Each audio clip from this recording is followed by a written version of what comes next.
No fim do verão, fui a Botsuana para me encontrar com Tid e Mike. Eles haviam produzido recentemente uma obra-prima, a série Planeta Terra, de David Attenborough, e alguns outros filmes da BBC. E agora estavam rodando um importante documentário sobre elefantes. Sob o estresse da seca e da invasão de seu habitat, várias manadas estavam entrando na Namíbia em busca de comida, correndo direto para os braços dos caçadores ilegais. Centenas deles, armados com fuzis AK-47. Tid e Mike esperavam que seu filme pudesse lançar luz sobre esse massacre em andamento. Perguntei se poderia ajudar. Eles não hesitaram. Claro, Spike. Na verdade, eles se ofereceram para me contratar como cinegrafista. Eu seria acreditado, mas não remunerado. Desde o primeiro dia, eles falaram sobre como eu parecia diferente. Não que antes eu não fosse afeito ao trabalho duro, mas claramente tinha aprendido no exército a seguir ordens. Eles nunca precisavam me dizer nada duas vezes. Durante as filmagens, em muitas ocasiões, quando estávamos percorrendo o mato na caminhonete, eu olhava ao redor e pensava: que bizarro! A minha vida inteira eu desprezara fotógrafos e cinegrafistas, porque são pessoas que se especializam em roubar a liberdade dos outros.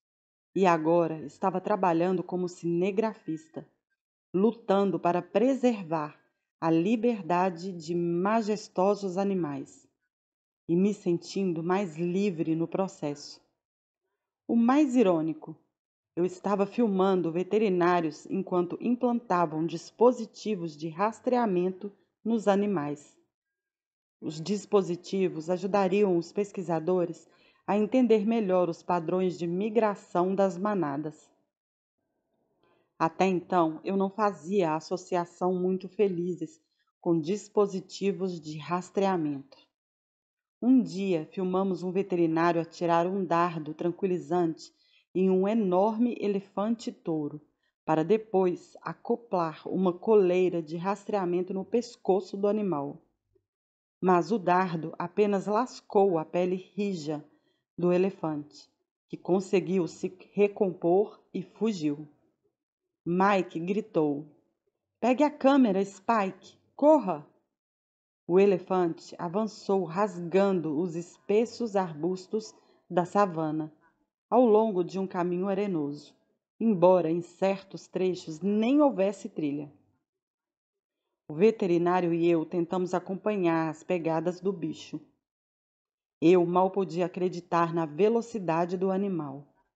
Ele percorreu 8 quilômetros antes de desacelerar e parar. Mantive uma distância segura e, quando o veterinário me alcançou, observei-o disparar outro dardo no elefante. Por fim, o grandalhão desabou. Momentos depois, Mike chegou na estrondosa caminhonete. Bom trabalho, Spike. Eu estava ofegante, com as mãos nos joelhos, empapado de suor. Mike olhou para baixo, horrorizado. Spike, cadê seus sapatos? Ah, sim, eu os deixei na caminhonete. Não dava tempo de pegá-los. Você correu 8 quilômetros pelo mato, descalço? Eu ri. Você me mandou correr. Como você disse, o exército me ensinou a seguir ordens. Bem na virada do ano novo de 2009, um vídeo viralizou. Eu, como cadete, 3 anos antes, sentado com outros cadetes. No aeroporto. Chipre, talvez? Ou talvez esperando para embarcar rumo ao Chipre? O vídeo fora filmado por mim. Matando tempo antes do nosso voo, brincando, apontei a câmera para o grupo. Fui fazendo um comentário sobre cada um dos rapazes. E quando cheguei ao meu colega cadete e bom amigo paquistanês, Ahmed Rasa Khan, eu disse: "Ah, nosso amiguinho, Pak." Eu não sabia que Pak era um insulto. Quando criança, ouvi muitas pessoas usarem essa palavra e nunca vi ninguém se constranger ou se sentir desconfortável. Nunca suspeitei de que fosse um termo racista e pejorativo. Tampouco sabia o que era viés inconsciente. Eu tinha 21 anos, mergulhado em isolamento e privilégio. E se alguma vez havia parado para pensar a respeito dessa palavra, achava que era como dizer "auxê" para se referir aos australianos. Enviei a filmagem para um colega cadete, que estava preparando um vídeo de fim de ano. A partir daí, o filme circulou, passou de computador em computador e acabou nas mãos de alguém que o vendeu para o tabloide News of the World. Começaram a chover acaloradas críticas. Eu não tinha aprendido nada, as pessoas disseram.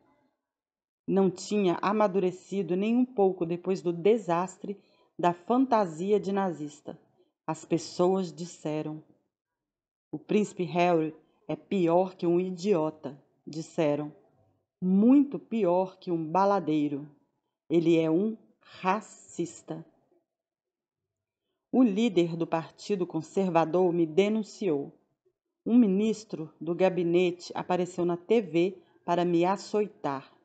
Na BBC, o tio de Hamed me condenou.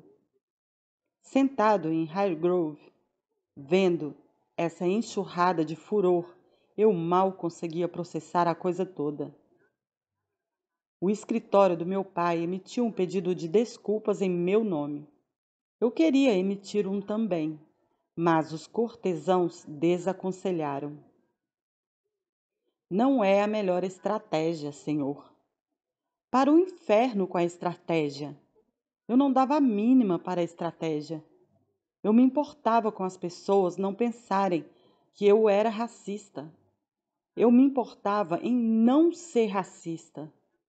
Acima de tudo, eu me importava com Hamed. Entrei em contato diretamente com ele, pedi desculpas. Ele disse que sabia que eu não era racista, que aquilo não era nada demais. Mas era, e o perdão dele, sua benevolência, tranquila, só fez eu me sentir pior. Enquanto essa controvérsia continuava a se espalhar, embarquei para a base da RAF, em Barkston-Heath. Um momento estranho para começar meu treinamento como piloto, para começar qualquer tipo de treinamento. Meus poderes de concentração congenitamente fracos nunca estiveram tão fracos. Mas talvez, eu disse a mim mesmo, também fosse a melhor hora. Eu queria me esconder da humanidade, fugir do planeta, e como não havia foguete disponível, talvez um avião servisse. Antes que eu pudesse embarcar em qualquer aeronave, no entanto, o exército precisava ter certeza de que eu daria conta do recado. Durante várias semanas, eles examinaram e cutucaram meu corpo. Sondaram minha mente. Livre de drogas, concluíram. Pareciam surpresos. Além do mais, apesar dos vídeos virais indicarem o contrário, eu não era um completo imbecil. Então, recebi permissão para seguir em frente. Minha primeira aeronave seria um avião Firefly, eles disseram. Amarelo berrante, asa fixa, monomotor. Uma máquina simples, de acordo com meu primeiro instrutor de voo, o primeiro-tenente Bulley. Entrei e pensei, sério? Não me pareceu tão simples. Eu me virei para analisar Bulley. Ele também não era nada simples. Baixinho, robusto, durão. Lutou no Iraque e nos Balcãs. Considerando tudo o que viu e passou, deveria ser um valentão casca-grossa. Mas a verdade era que, aparentemente, não sofrera nenhum efeito negativo de suas missões de combate. Pelo contrário, o homem era uma gentileza só. Ele precisava ser. Com tanta coisa na minha cabeça, entrei em nossas sessões totalmente transtornado, distraído, e isso era visível. Fiquei esperando Buller perder a paciência, começar a gritar comigo, mas ele nunca fez isso. Na verdade, depois de uma das sessões, ele me convidou para um passeio de moto pelo campo. Vamos desanuviar a cabeça, Tenente Wells. Funcionou, como por encanto. E a moto, uma linda Triumph 675, foi um oportuno lembrete do que eu buscava nas aulas de voo: velocidade e potência, e liberdade. E aí descobrimos que não estávamos livres coisa nenhuma. A imprensa nos seguia o caminho todo e nos flagrou na frente da casa de Bulley. Depois de um período de adaptação ao cockpit do Firefly, para me familiarizar com o painel de controle, finalmente decolamos. Em um de nossos primeiros voos juntos, sem aviso prévio, Bulley jogou a aeronave em stall.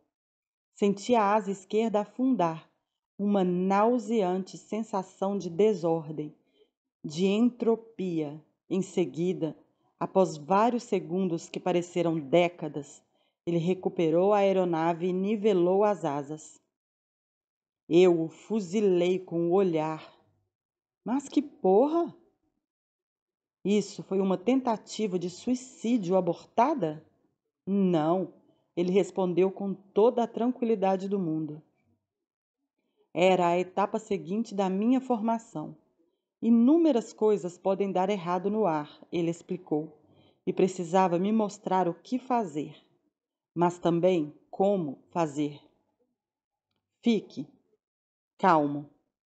No voo seguinte, ele aprontou a mesma sandice, mas dessa vez não recuperou a aeronave. Enquanto despencávamos, rodopiando em parafuso em direção ao solo, ele disse: "Está na hora." "Do quê?" "De você fazer." Ele olhou para os controles. Agarrei o manche, pressionei o pedal no máximo, endireitei a aeronave para a atitude de voo nivelado no que pareceu ser o último minuto. Olhei para Buller. Esperei pelos cumprimentos. Nada. Quase nenhuma reação. Com o tempo, Bulley fez aquilo de novo repetidas vezes. Desligava o motor, deixava o avião em queda livre. Quando o rangido do metal e o ruído branco do motor parado se tornavam ensurdecedores, ele se virava calmamente para a esquerda e dizia: "Está na hora." "Na hora?" "Você tem o controle." "Eu tenho o controle." Depois que eu restaurava a potência do avião, depois que voltávamos em segurança para a base, nunca havia alarde, nem muita conversa. No cockpit de Bulley, ninguém recebe medalha simplesmente por fazer o trabalho que tem que fazer. Por fim, numa manhã límpida, depois de um punhado de circuitos rotineiros sobrevoando o aeródromo, pousamos suavemente e Bulley saltou do avião, como se Firefly estivesse pegando fogo. "Qual é o problema?" "Está na hora, Tenente Willis." "Na hora?" "De você voar sozinho." "Oh, tudo bem." Decolei. Depois de primeiro ter certeza de que meu paraquedas estava bem amarrado ao corpo.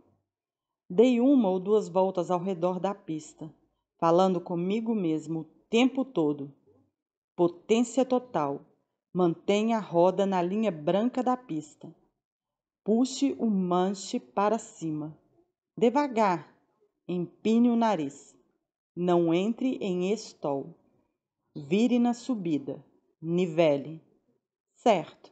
Agora você está na direção do vento. Verifique seus marcadores de solo. Verificações pré-aterrissagem. Reduza a potência. Comece a descer na curva. Pronto. Estabilize a aproximação agora. Controle a inclinação. Alinhe com o eixo da pista. Alinhe. Trajetória de voo de 3 graus. Ponha o nariz nas teclas do piano. Solicite autorização para a aterrissagem. Aponte a aeronave para onde você quer que ela pouse. Fiz uma aterrissagem sem intercorrências e taxiei para fora da pista. Para uma pessoa comum, teria parecido o voo mais banal da história da aviação. Para mim, foi um dos momentos mais maravilhosos da minha vida. Eu era um piloto agora? De jeito nenhum, mas estava no caminho. Saltei do avião, marchei até Buley. Meu Deus, eu queria cumprimentá-lo com um toca aqui, levá-lo para beber, mas isso estava fora de questão. A única coisa que eu absolutamente não queria fazer era me despedir dele, mas isso precisava acontecer. Agora que eu tinha feito meu voo solo, precisava embarcar na fase seguinte do meu treinamento. Como Buley gostava tanto de dizer, estava na hora. Embarquei rumo à base da RAF, em Salisbury, e descobri que os helicópteros eram muito mais complexos que os Fireflies. Até mesmo as verificações pré-voo eram mais complicadas. Olhei para a galáxia de controles e interruptores e pensei, como é que vou memorizar tudo isso? De alguma forma, memorizei. Aos poucos, sob o olhar atento de meus 2 novos instrutores, o primeiro-tenente Lazel e o sargento Mitchell. Aprendi todos eles. Num piscar de olhos, estávamos decolando, os rotores fustigando as nuvens espumosas, uma das sensações físicas mais formidáveis que uma pessoa pode ter. A forma mais pura de voar, em muitos aspectos. A primeira vez que alçamos voo direto na vertical, pensei, eu nasci para isso. Mas pilotar o helicóptero, aprendi, não era a parte mais difícil. Pairar era. 6 longas lições foram dedicadas a essa tarefa, que no início parecia fácil, mas logo passou a parecer impossível. Na verdade, quanto mais eu praticava fazer a aeronave pairar, mais impossível parecia. O principal motivo era um fenômeno chamado macacos voadores. Logo acima do solo, o helicóptero é vítima de uma diabólica confluência de fatores. Fluxo de ar, corrente descendente, gravidade. Primeiro, a aeronave balança, depois cambaleia, depois sacode e dá guinadas. Como se macacos invisíveis estivessem pendurados em ambos os esquis do trem de pouso, dando violentos puxões. Para pousar o helicóptero, você tem que se livrar desses macacos voadores, e a única maneira de fazer isso é ignorando-os. Fácil falar. De tempos em tempos, os macacos voadores levavam a melhor sobre mim. E era um pequeno consolo saber que também levavam o melhor sobre todos os outros pilotos que estavam fazendo treinamento comigo.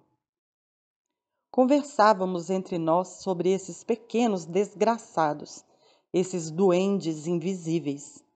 Passamos a odiá-los, a temer a vergonha e a raiva decorrentes de sermos derrotados por eles mais uma vez.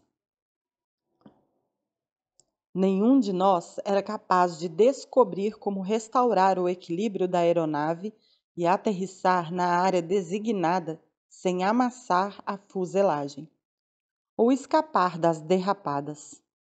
Realizar um pouso, tendo deixado na pista uma marca torta e comprida. Essa era a máxima humilhação. Chegado o dia dos nossos primeiros voos solo, parecíamos um bando de lunáticos. Os macacos voadores, os macacos voadores. Era só isso o que se ouvia ao redor do bule e do pote de café. Quando chegou a minha vez, entrei no helicóptero. Fiz uma oração, pedi autorização à torre. Tudo liberado. Dei a partida no motor, decolei. Fiz várias voltas pelo campo, sem problemas, apesar dos ventos fortes. Chegou a hora H. Na área de manobra havia 8 círculos. Eu tinha que pousar dentro de um.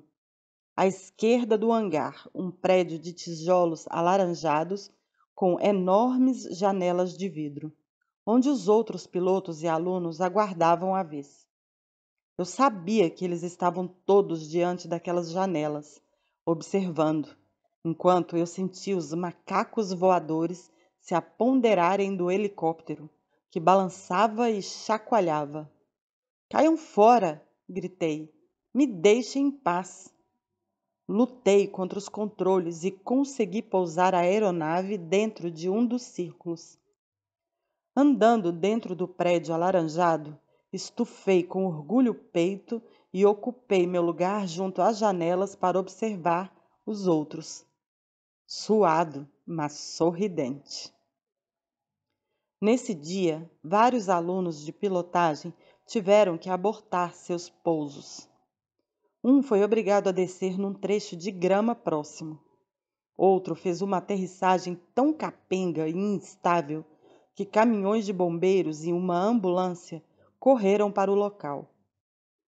Quando ele entrou no prédio alaranjado, pude ver em seus olhos que sentia o que eu também teria sentido se estivesse em seu lugar. Parte dele desejava, sinceramente, ter morrido carbonizada na queda do helicóptero. Durante esse período, eu morava em Shropshire com Willie, que também estava treinando para se tornar piloto. Ele encontrou um chalé a 10 minutos da base, na propriedade de alguém, e me convidou para ficar com ele. Ou talvez eu mesmo tenha me convidado?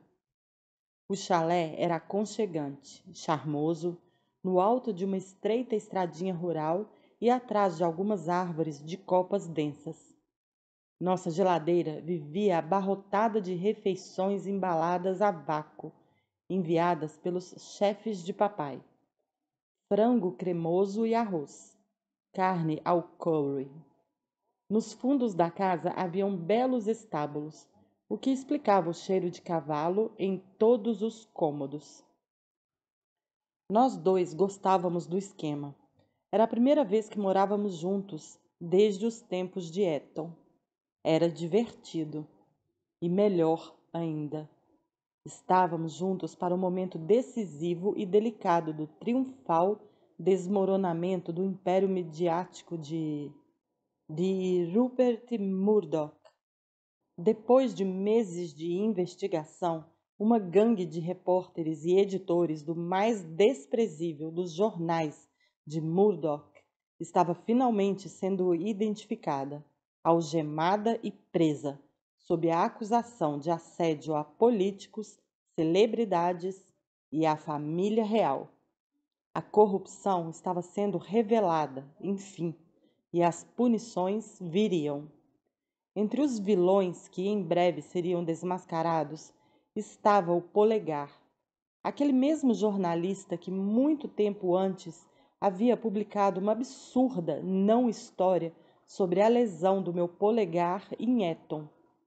Meu dedo se curou muito bem, mas o polegar nunca se emendou. Pelo contrário, sua postura ficou ainda pior. Ele subiu na hierarquia do mundo dos jornais, se tornou chefe, com uma equipe inteira de polegares sob seu comando. Comiam na mão dele? Muitos deles hackeando aleatoriamente os telefones das pessoas. Crimes escancarados, sobre os quais o polegar alegava, de forma risível, nada a saber. Quem mais naufragou? Rehber Cooks, a mesma editora repugnante que inventou a farsa de que eu tinha sido internado em uma clínica de reabilitação. Ela foi demitida. 2 dias depois, policiais a prenderam. Ah, o alívio que sentimos ao saber disso, por nós e pelo nosso país. Destino semelhante estava para recair sobre os outros, todos conspiradores, perseguidores e mentirosos. Em breve perderiam seus empregos e suas fortunas, adquiridas por meios ilícitos e acumuladas durante uma das mais selvagens ondas de crimes da história britânica. Justiça. Fiquei feliz da vida, Willie também. Além do mais, era glorioso, enfim, confirmar nossas suspeitas e fazer o desagravo do nosso círculo de amigos mais próximos. Saber que não éramos paranoicos e doidos. As coisas estavam de fato erradas.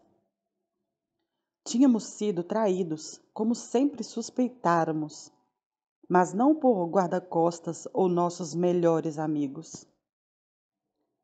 Eram aquelas cobras peçonhentas da Fleet Street, mais uma vez. E a polícia metropolitana, que inexplicavelmente falhou em fazer seu trabalho, sempre se recusando a investigar e prender óbvios infratores da lei, também tinha culpa no cartório. A pergunta era: por quê? Propina? Conluio? Medo? Logo descobriríamos. A opinião pública ficou horrorizada. Se os jornalistas podiam usar para o mal os imensos poderes que lhes eram conferidos, então a democracia estava em péssimas condições. Além do mais, se jornalistas tivessem permissão para escarafunchar e burlar as medidas de segurança necessárias para assegurar a integridade física de figuras notáveis e autoridades do governo, acabariam mostrando aos terroristas como fazer isso também. E aí seria um vale-tudo. Ninguém estaria salvo. Durante gerações, os britânicos diziam com uma risada irônica: ah, bem, é claro que os nossos jornais são uma merda. Mas o que se pode fazer? Agora ninguém estava rindo. E havia um consenso. Precisávamos fazer alguma coisa. Um dos jornais dominicais mais populares, o News of the World, de Murdoch, respirava por aparelhos. O semanário era o principal culpado no escândalo dos grampos telefônicos ilegais, e sua própria sobrevivência estava em risco. Os anunciantes falavam em fugir, os leitores em boicotar. Seria possível? O bebezinho de Murdoch, um grotesco bebê de 2 cabeças, uma aberração de circo de horrores, estava finalmente fadado à extinção? Era o início de uma nova era? Estranho. Embora as notícias tivessem deixado a mim e a Willie de bom humor, não falávamos muito a respeito disso com todas as letras. Demos muitas risadas naquele chalé. Passamos muitas horas felizes conversando sobre todo tipo de coisa, mas raramente em relação a esse assunto. Não sei se porque era doloroso demais, ou talvez porque fosse uma questão ainda não resolvida. Talvez não quiséssemos dar chance para o azar. Então, não nos atrevíamos a estourar a rolha do champanhe enquanto não víssemos fotos de Rehaber Cooks e do polegar dividindo uma cela da prisão. Ou talvez houvesse entre nós dois alguma tensão sob a superfície, alguma coisa que eu não compreendia por completo. Enquanto dividíamos o chalé, concordamos em conceder uma rara entrevista conjunta, em um hangar de aviões na base de Salisbury, durante a qual Willie desfiou um interminável rosário de reclamações sobre meus hábitos. Harry é um desleixado, ele disse. Harry ronca. Eu virei e o encarei. Ele estava de brincadeira. Eu limpava a minha bagunça e não roncava. Além do mais, nossos quartos eram separados por paredes espessas. Portanto, mesmo que eu roncasse, ele não teria como ouvir. Os repórteres tiveram um ataque de risos, mas eu interrompi. Mentiras, mentiras. Isso só os fez gargalhar ainda mais. O Willie também. Eu ri também, porque muitas vezes brincávamos assim. Mas agora, quando olho para trás, não posso deixar de me perguntar se não havia outra coisa em jogo. Eu estava treinando para chegar à linha de frente, o mesmo lugar ao qual Willie vinha se preparando havia anos para chegar. Mas o palácio arruinou os planos dele. O reserva, é claro. A gente deixa correr de um lado para o outro no campo de batalha feito uma galinha com a cabeça decepada. Se é disso que ele gosta. Mas o herdeiro? Não. Então, agora o Willie estava treinando para ser piloto de helicóptero de busca e salvamento. E talvez, sem fazer alarde, se sentisse frustrado com isso. Se esse era o caso, seu ponto de vista estava equivocado. Willie estava fazendo um trabalho extraordinário e essencial, pensei, salvando vidas toda semana. Eu sentia orgulho dele e enorme respeito pela forma como se dedicava de todo o coração à sua preparação. Ainda assim, eu deveria ter entendido o que ele sentia. Eu conhecia muito bem o desespero de ser retirado de uma luta para a qual você passou anos se preparando. De Schauerberg, fui para Middle Wallop, a escola de treinamento de pilotos da RAF. Agora eu sabia pilotar um helicóptero. O exército admitia, mas o passo seguinte era aprender a pilotar um deles taticamente. Ao mesmo tempo, tinha de fazer outras coisas. Muitas outras coisas. Por exemplo, ler um mapa e localizar um alvo e disparar mísseis, e falar nos aparelhos de rádio e fazer xixi dentro de um saco. Multitarefa nas alturas a 140 nós. Não é para qualquer um. A bem verdade, apenas uma em cada 1000 pessoas era capaz de fazer aquilo, e talvez eu não fosse uma delas. Para realizar esse truque mental, Jed, meu cérebro, precisaria primeiro ser remodelado, minhas sinapses reconfiguradas. Nesse colossal neuroreengenharia, meu Yoda seria Nigel, também conhecido como Nige. A ele coube a tarefa nada invejável de se tornar meu quarto instrutor de voo, e sem dúvida o mais importante.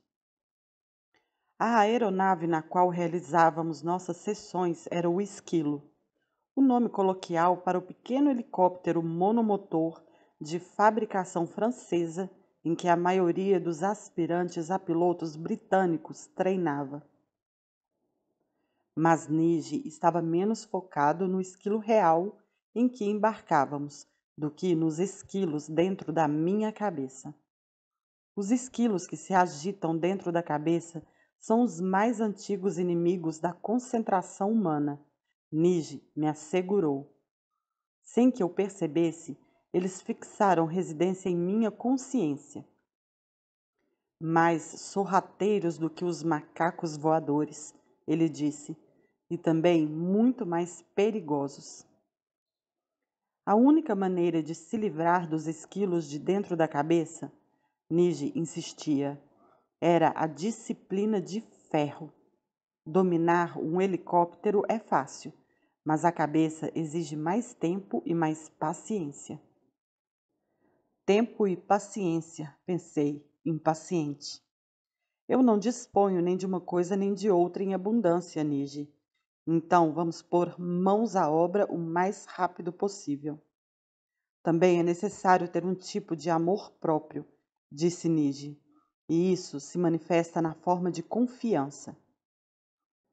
Confiança, Tenente Willis. Acredite em si mesmo, isso é tudo. Eu via a verdade em suas palavras, mas não conseguia me imaginar pondo essa verdade em prática.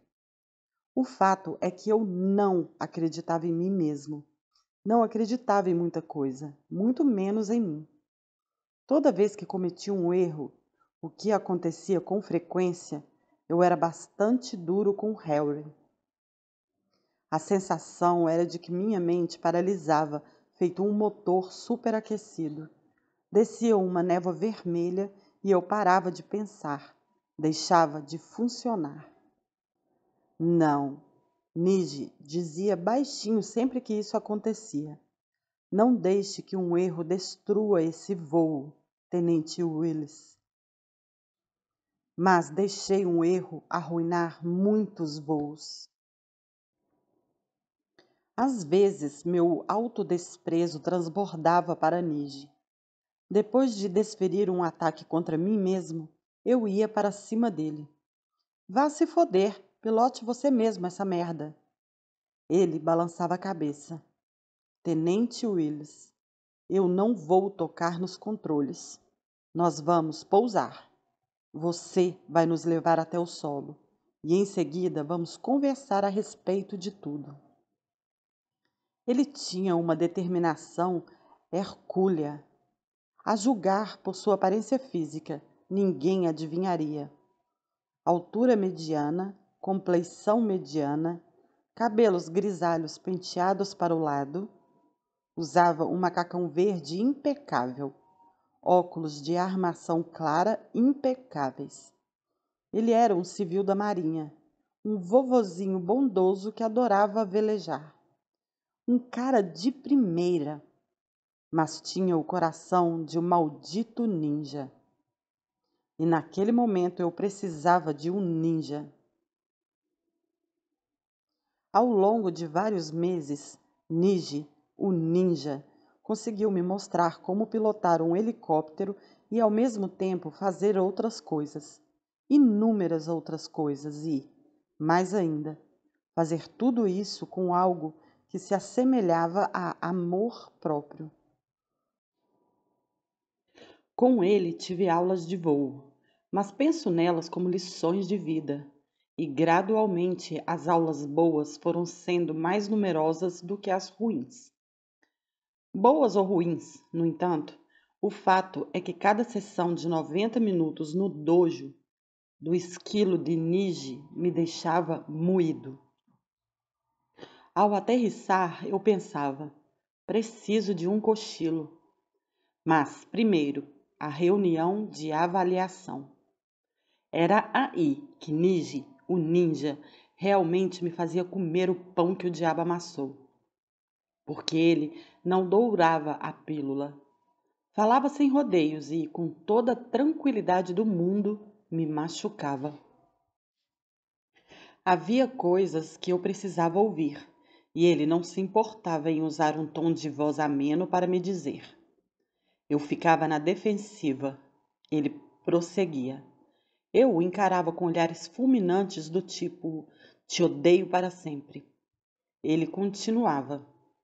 Eu dizia: tá legal, já entendi. Ele prosseguia. Eu parava de ouvir. Pobre Nige, ele prosseguia. Hoje percebo que Nige foi uma das pessoas mais verdadeiras que já conheci. E ele sabia um segredo sobre a verdade que muitas pessoas não estão dispostas a aceitar. Ela geralmente é dolorosa.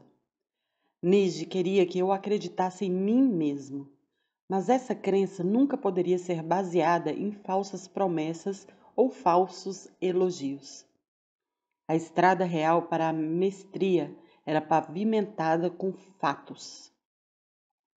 Não que Nige fosse categoricamente contra elogios. Um dia, quase de passagem, ele disse que eu parecia não ter nenhum medo. Se me permite dizer, Tenente Willis, você não está muito preocupado com a morte. Isso é verdade. Expliquei que desde os 12 anos eu não sentia medo da morte. Ele a sentiu uma vez. Ele entendeu. Seguimos em frente.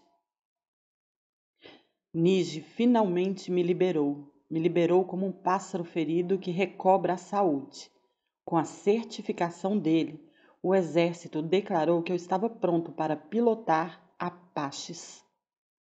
Só que não. Era um truque. Eu não pilotaria Apaches. Eu me sentaria em uma sala de aula sem janelas para ler sobre os Apaches. Pensei, pode haver algo mais cruel? Eles me prometem um helicóptero e, em vez disso, me passam um monte de dever de casa? O curso durou 3 meses, durante os quais quase enlouqueci. Toda noite eu me arrastava de volta para o meu quarto, tipo cela, junto ao refeitório dos oficiais, e desabafava com algum amigo por telefone, ou então com meu guarda-costa. Cogitei abandonar o curso. Eu nunca quis pilotar Apaches, dizia a todos, petulante. Queria pilotar o Lince. Era mais simples de aprender e eu voltaria mais rapidamente para a guerra. Mas meu comandante, o coronel David Meyer, rejeitou essa ideia. Sem chance, Harry. Por que, coronel? Porque você teve experiência operacional de solo em reconhecimento. Você é um excelente controlador aéreo avançado e é um piloto muito bom.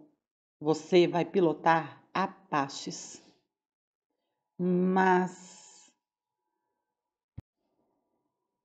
eu sei disso pelo jeito que você voa, pelo jeito que você lê o chão. Isso é o que você está destinado a fazer. Destinado a fazer? O curso era uma tortura. No entanto, eu era pontual todos os dias. Chegava com os meus fichários repletos de informações sobre os motores do Apache. Ouvia com atenção as aulas e pelejava como um louco para acompanhar. Tentei aproveitar tudo o que aprendi com meus instrutores de voo, de Bulley a Nige, e lidava com a sala de aula como se fosse uma aeronave caindo. Meu trabalho era recuperar o controle. Até que um dia acabou. Eles disseram que eu finalmente teria permissão para sentar no assento do piloto de um Apache de verdade. Para taxiamento terrestre. Vocês estão de brincadeira? 4 lições, eles disseram. 4 lições de taxiamento? No fim, ficou claro que em 4 aulas mal eram suficientes para absorver tudo o que havia para saber sobre taxiar no solo aquele pássaro enorme. Enquanto eu taxiava, tinha a sensação de que a aeronave estava sobre palafitas, assentada sobre um leito de geleia. Houve momentos em que realmente me perguntei se algum dia seria capaz de realizar as manobras. se toda a jornada chegaria ao fim ali mesmo, antes de começar. Parte da minha dificuldade eu atribuía à disposição dos assentos na cabine da aeronave. No Firefly e no Esquilo, o instrutor estava sempre ao meu lado. Ele poderia estender a mão, consertar meus erros imediatamente, ou então me mostrar o procedimento correto. Bulley punha a mão nos controles, ou Nige mexia os pedais, e eu fazia o mesmo. Percebi que muita coisa que aprendi na vida veio desse tipo de imitação do exemplo de alguém. Mais do que a maioria das pessoas, eu precisava de um guia, um guru, um parceiro. Mas no Apache, o instrutor estava na frente ou atrás de mim, invisível. Eu estava completamente sozinho. A disposição dos assentos acabou se tornando um problema menor. Dia após dia, o Apache parecia menos estranho e, em certos dias, eu até me sentia bem. Aprendi a ficar sozinho dentro da cabine, a pensar sozinho, a funcionar sozinho. Aprendi a me comunicar com aquela fera grande, veloz, terrível e linda, a falar sua língua, a ouvir quando ela falava. Aprendi a executar habilmente um conjunto de manobras com as mãos, enquanto fazia outras com os pés. Aprendi a apreciar o quanto aquela máquina era milagrosa, inimaginavelmente pesada, mas capaz de operar com a flexibilidade de um bailarino. O helicóptero tecnologicamente mais complexo do mundo e também o mais ágil. Entendi por que apenas poucas pessoas no planeta sabiam pilotar Apaches e por que custava milhões de dólares treinar cada uma dessas pessoas. E então chegou a hora de fazer tudo à noite. Começamos com um exercício chamado o saco, que era exatamente o que o nome indicava. Dentro da cabine do Apache, com as janelas cobertas, o piloto tinha a sensação de estar dentro de um saco de papel pardo. Precisava obter todos os dados sobre as condições fora da aeronave, por meio de instrumentos e medidores. Apavorante, inquietante, mas eficaz. O piloto era forçado a desenvolver uma espécie de segunda visão. Depois levamos o Apache para o céu noturno de verdade. Avançamos ao redor da base, aos poucos expandindo nosso raio de ação. Eu estava um pouco trêmulo na primeira vez em que sobrevoamos a planície de Salisbury, pairando por cima dos vales e bosques desolados, onde penei e pelejei durante meus primeiros exercícios. Em seguida, eu estava voando sobre áreas mais populosas. Depois, Londres, o Tâmisa cintilando no breu, a roda gigante London Eye piscando nas estrelas, as casas do parlamento, o Big Ben e os palácios. Fiquei curioso para saber se vovó estaria lá dentro e ainda acordada. Será que os corgis estavam se acomodando para dormir enquanto eu fazia giros graciosos sobre suas cabeças peludas? A bandeira estava hasteada? Na escuridão, eu me tornei totalmente proficiente com o monóculo, a parte mais surpreendente e emblemática da tecnologia do Apache. Um sensor no nariz do Apache transmitia imagens através de um cabo até a cabine, onde se conectava a outro cabo que alimentava o monóculo, preso ao meu capacete, na frente do globo ocular direito. Pelo monóculo, eu obtinha todas as minhas informações acerca do mundo exterior. Todos os meus sentidos estavam reduzidos a esse pequeno portal. No começo, meio que parecia escrever com o dedão do pé ou respirar pelo ouvido, mas depois se tornou uma segunda natureza e por fim se tornou uma coisa mística. Certa noite, sobrevoando Londres, de repente fiquei cego e por meio segundo pensei que ia despencar no Tâmisa. Vi cores brilhantes, sobretudo verde esmeralda, e depois de alguns instantes percebi. Alguém em terra firme havia me acertado com uma caneta laser. Fiquei desorientado e furioso, mas disse a mim mesmo para me sentir grato pela experiência, pelo treinamento. E também fiquei perversamente agradecido pela lembrança perdida que isso despertou. Mohammed Al-Fayed, dando a William e a mim canetas laser da Harrods, loja de departamentos da qual ele era dono. Ele era o pai do namorado da mamãe, então talvez estivesse tentando nos conquistar.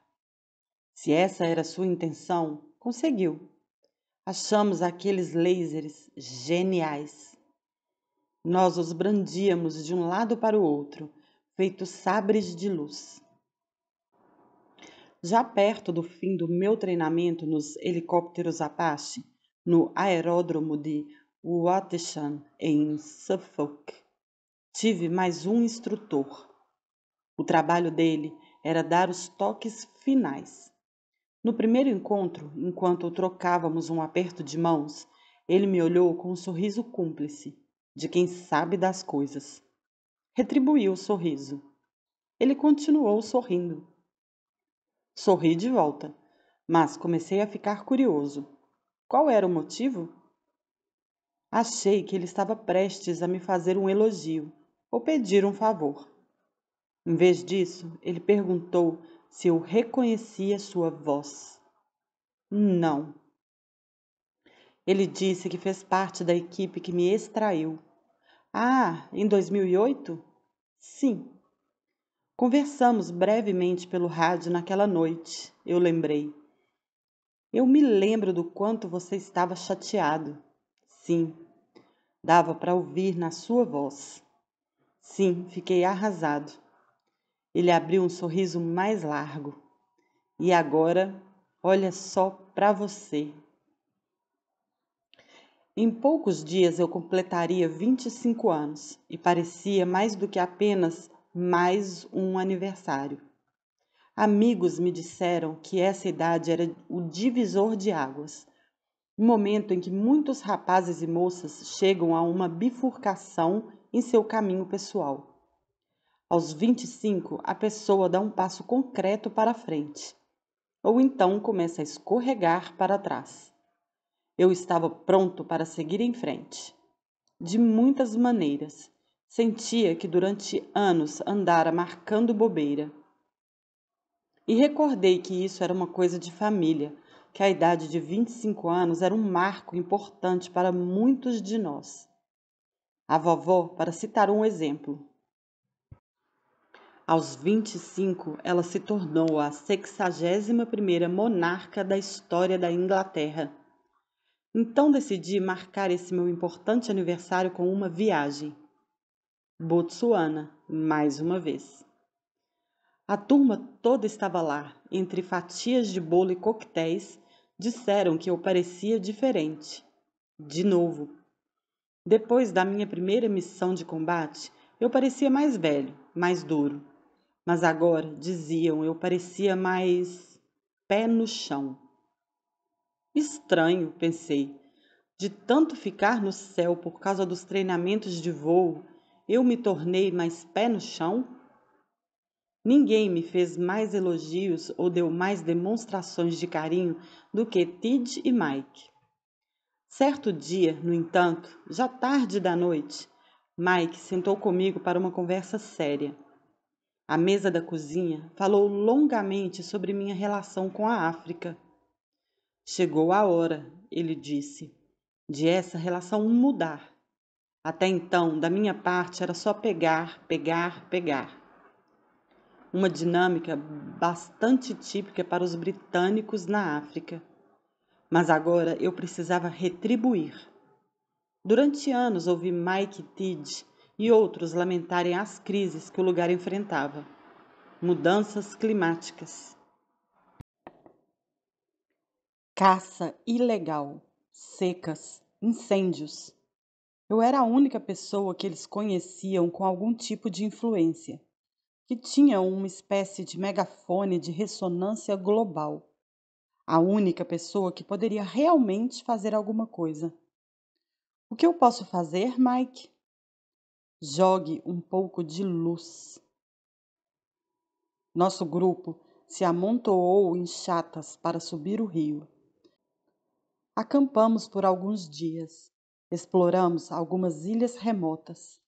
Não havia viva alma por quilômetros e quilômetros ao redor. Numa tarde, paramos em uma ilha chamada Kingfisher. Preparamos coquetéis e assistimos ao pôr do sol. A chuva fazia a luz parecer rosada. Ouvimos música, tudo suave e real, e perdemos a noção do tempo. Na hora de ir embora, de volta para o rio, de repente nos deparamos com dois grandes problemas: escuridão e uma baita tempestade. Dois problemas que ninguém quer encontrar em Okavango. E os dois ao mesmo tempo? Estávamos em apuros. Aí veio a ventania. No breu, um turbilhão, era impossível navegar pelo rio. A água se erguia, furiosa, e caía com força. Além disso, o piloto do nosso barco estava bêbado. Estávamos batendo nos bancos de areia. Pensei, hoje pode ser o nosso fim neste rio. Aos berros anunciei que iria assumir o leme. Eu me lembro dos relâmpagos brilhantes, dos estrondos sísmicos de trovões. Éramos 12 em 2 barcos e ninguém dizia uma palavra.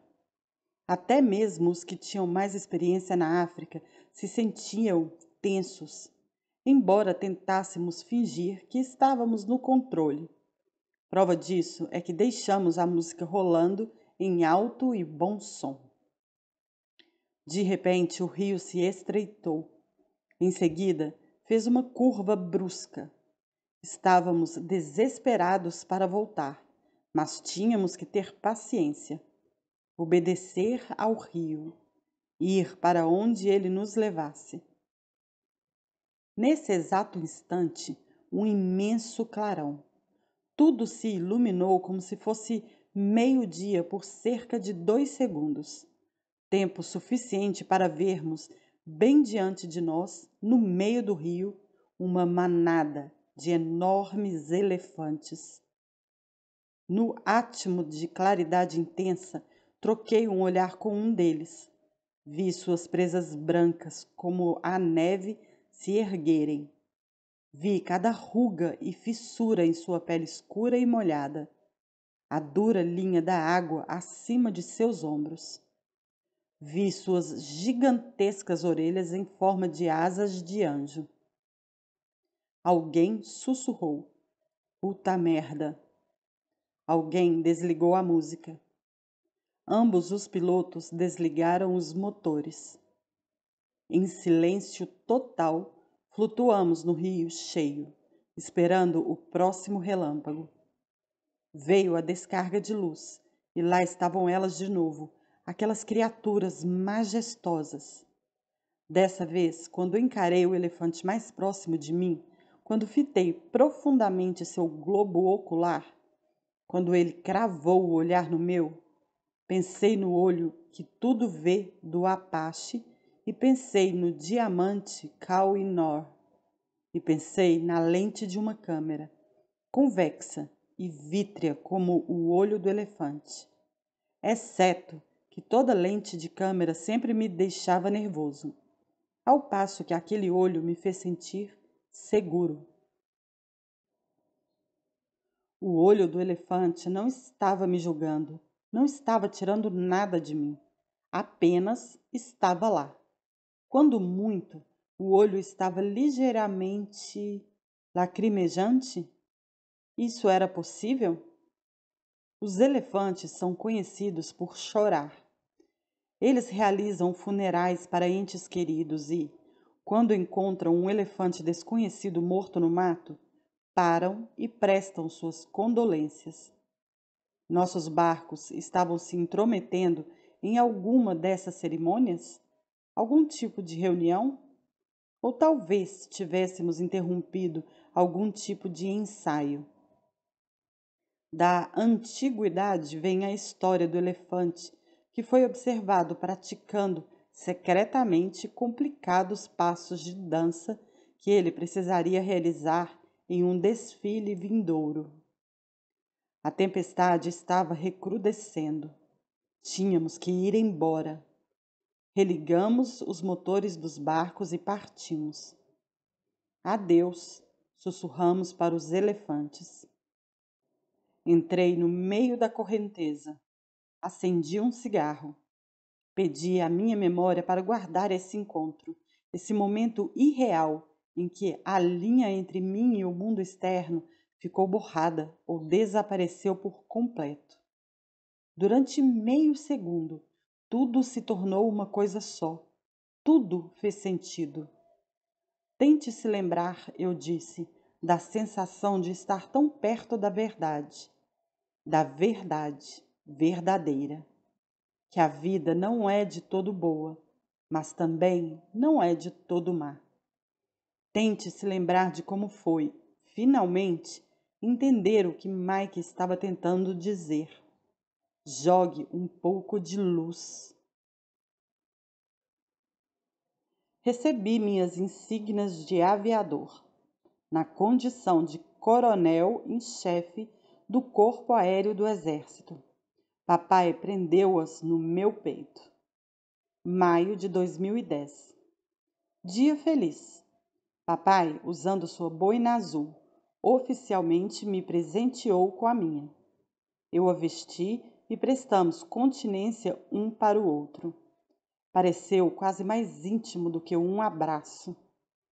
Camila estava lá, e as irmãs da mamãe, e Chelsea. Eu e ela estávamos juntos de novo, e logo depois terminamos. Não tivemos escolha, mais uma vez. Ainda enfrentávamos os mesmos velhos problemas. Nada havia sido resolvido.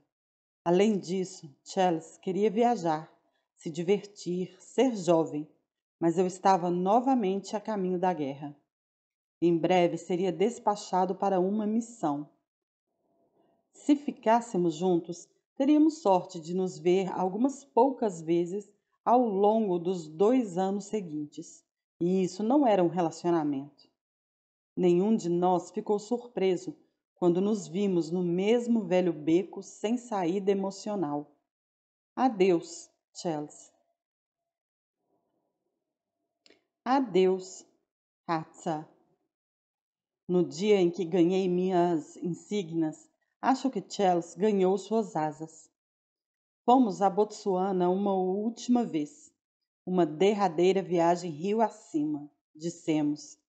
Uma última visita a Tid e Mike. Nós nos divertimos muito e, naturalmente, hesitamos quanto à nossa decisão. Vez ou outra eu ainda tentava articular diferentes maneiras de a gente conseguir fazer aquilo funcionar. Chelsea fingia que concordava. Estávamos delirando, de um jeito tão óbvio e deliberado que Tid sentiu a necessidade de intervir. Acabou, crianças. Vocês estão adiando o inevitável e enlouquecendo no processo. Estávamos instalados numa barraca no jardim de sua casa. Ela sentou conosco na barraca e falou essas verdades difíceis de mãos dadas com ambos, olhando-nos nos olhos. Ela insistiu que nosso rompimento tinha de ser definitivo.